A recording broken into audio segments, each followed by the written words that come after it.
بسم اللہ الرحمن الرحیم۔ شروع اللہ کے نام سے جو سب پر مہربان ہے، بہت مہربان ہے۔ یہ کافر لوگ کس چیز کے بارے میں سوالات کر رہے ہیں؟ اس زبردست واقعے کے بارے میں جس میں خود ان کی باتیں مختلف ہیں۔ خبردار، انہیں بہت جلد پتہ لگ جائے گا۔ دوبارہ خبردار، انہیں بہت جلد پتہ لگ جائے گا۔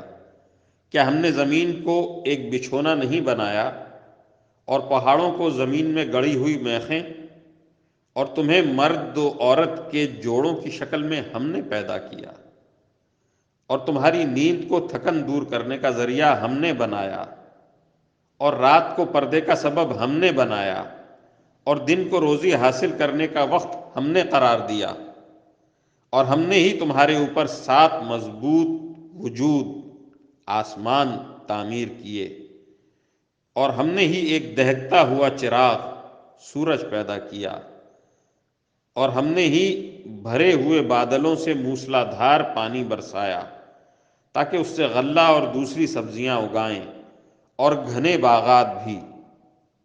یقین جانو فیصلے کا دن ایک متعین وقت ہے۔ وہ دن جب سور پھونکا جائے گا تو تم سب فوج در فوج چلے آؤ گے، اور آسمان کھول دیا جائے گا تو اس کے دروازے ہی دروازے بن جائیں گے، اور پہاڑوں کو چلایا جائے گا تو وہ ریت کے سراب کی شکل اختیار کر لیں گے۔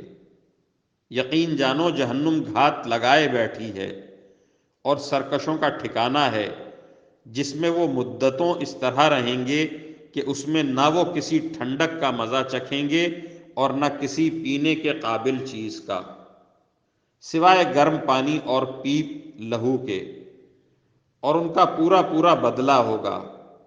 وہ اپنے اعمال کے حساب کا عقیدہ نہیں رکھتے تھے، اور انہوں نے ہماری آیتوں کو بڑھ چڑھ کر جھٹلایا تھا، اور ہم نے ہر چیز کو لکھ کر محفوظ کر رکھا ہے۔ اب مزہ چکھو، اس لیے کہ ہم تمہارے لیے سزا کے سوا کسی چیز میں اضافہ نہیں کریں گے۔ جن لوگوں نے تقوی اختیار کیا تھا ان کی بے شک بڑی جیت ہے۔ باغات اور انگور اور نوخیز ہم عمر لڑکیاں اور چھلکتے ہوئے پیمانے، وہاں پر وہ نہ کوئی بےہودہ بات سنیں گے اور نہ کوئی جھوٹی بات۔ یہ تمہارے پروردگار کی طرف سے صلہ ہوگا، اللہ کی ایسی دین ہوگی جو لوگوں کے اعمال کے حساب سے دی جائے گی، اسی پروردگار کی طرف سے جو سارے آسمانوں اور زمین اور ان کے درمیان ہر چیز کا مالک، بہت مہربان ہے۔ کسی کی مجال نہیں ہے کہ اس کے سامنے بول سکے۔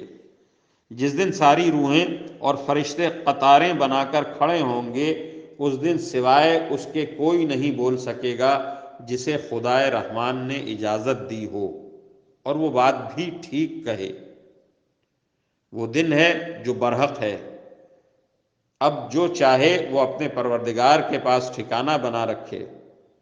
حقیقت یہ ہے کہ ہم نے تمہیں ایک ایسے عذاب سے خبردار کر دیا ہے جو قریب آنے والا ہے، جس دن ہر شخص وہ اعمال اپنے آنکھوں سے دیکھ لے گا جو اس کے ہاتھوں نے آگے بھیج رکھے ہیں، اور کافر یہ کہے گا کہ کاش میں مٹی ہو جاتا۔